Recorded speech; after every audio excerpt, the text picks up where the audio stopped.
어쩜 이렇게 시간이 안 가는지 정말 버스 안에서 고잉 이불 속에서 고잉은 언제나 너에게 고잉. Assalamualaikum warahmatullahi wabarakatuh. Halo teman-teman semuanya, kembali lagi dengan saya Emila Dwi Oktaviani. Nah, pada video kali ini kita akan membahas mengenai sastra angkatan 66 dan sastra angkatan 80. Sekaligus kita akan membahas karya sastra pada angkatan tersebut. Nah, jadi tonton videonya sampai selesai. Yang pertama, kita akan membahas mengenai angkatan 66. Angkatan 66 adalah angkatan yang ditandai dengan terbitnya majalah Sastra Horizon. Banyak karya sastra pada angkatan ini yang sangat beragam dalam aliran sastra. Munculnya karya sastra beraliran surrealistik, arus kesadaran, arketip, absurd, dan lain-lain. Nama angkatan 66 ini dicetuskan oleh H.B. Jassin melalui bukunya yang berjudul Angkatan 66. Selanjutnya kita akan membahas mengenai karakteristik dari sastra angkatan 66. Yang pertama, tidak ada perubahan signifikan di dalam karya-karya sastranya, baik puisi maupun prosa fiksi. Yang kedua, tidak terlalu menonjol jika dibandingkan dengan periodisasi sastra lainnya. Yang ketiga, angkatan 66 ini dicetuskan oleh H.B. Jassin. Yang keempat, salah satu peristiwa besar yang terjadi pada angkatan ini adalah peristiwa G30 SPKI. Nah, adapun pengarang ataupun sastrawan pada angkatan 66 ini yaitu Taufik Ismail, Gunawan Muhammad, Sapardi Djoko Damono, dan Boer Raswanto. Selanjutnya, kita akan menganalisis salah satu contoh karya sastra pada angkatan 66 ini. Nah, di sini saya memberikan contoh yaitu buku kumpulan puisi yang berjudul Malu Aku Jadi Orang Indonesia, karya Taufik Ismail. Buku ini adalah sebuah buku kumpulan puisi yang berisi 100 puisi. Buku ini pertama kali diterbitkan Yayasan Ananda Jakarta tahun 1998.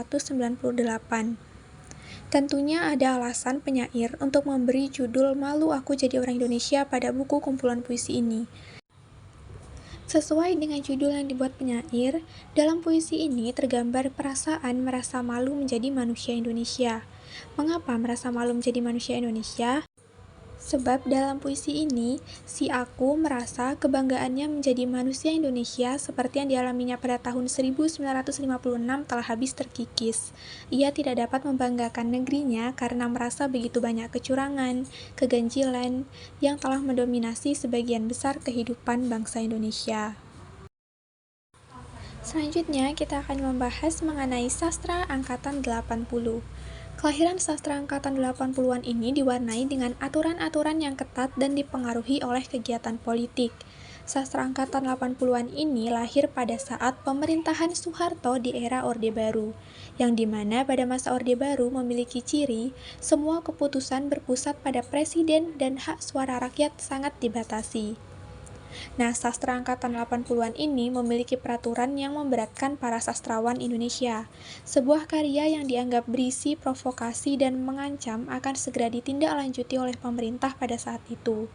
Periode 80-an ini merupakan sastra yang dinamik yang bergerak bersama masyarakat dengan wawasan konstitusional.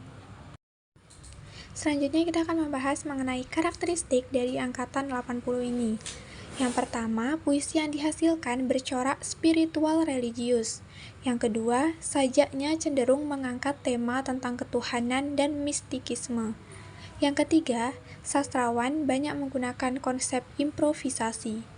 Yang keempat, karya sastra yang dihasilkan mengangkat masalah konsep kehidupan sosial masyarakat yang memuat kritik sosial, politik, dan budaya. Yang kelima, menuntut hak asasi manusia seperti kebebasan. Dan yang terakhir, bahasa yang digunakan itu biasanya bahasa yang realistis atau bahasa yang ada di masyarakat. Adapun pengarang atau sastrawan pada angkatan 80-an ini yaitu Hilman Hariwijaya, Margate, N. Hadini, dan Mira Wijaya.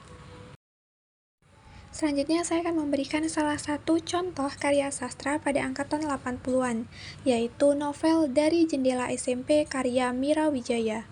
Nah, Dari Jendela SMP ini adalah salah satu novel yang bukan hanya menawarkan kisah cinta mengharukan sepasang remaja saja, tapi juga berisi mengenai sex education.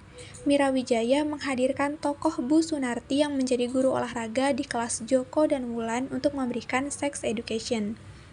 Nah, Mira Wijaya berhasil menghadirkan novel ini dengan karakterisasi yang matang, konflik yang menggugah, dan plot melodramatis yang mengalir mulus.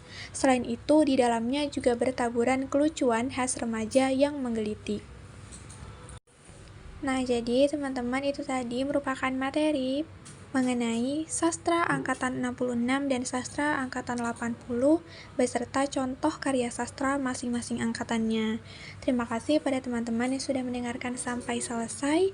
Sampai jumpa di video-video selanjutnya. Wassalamualaikum warahmatullahi wabarakatuh.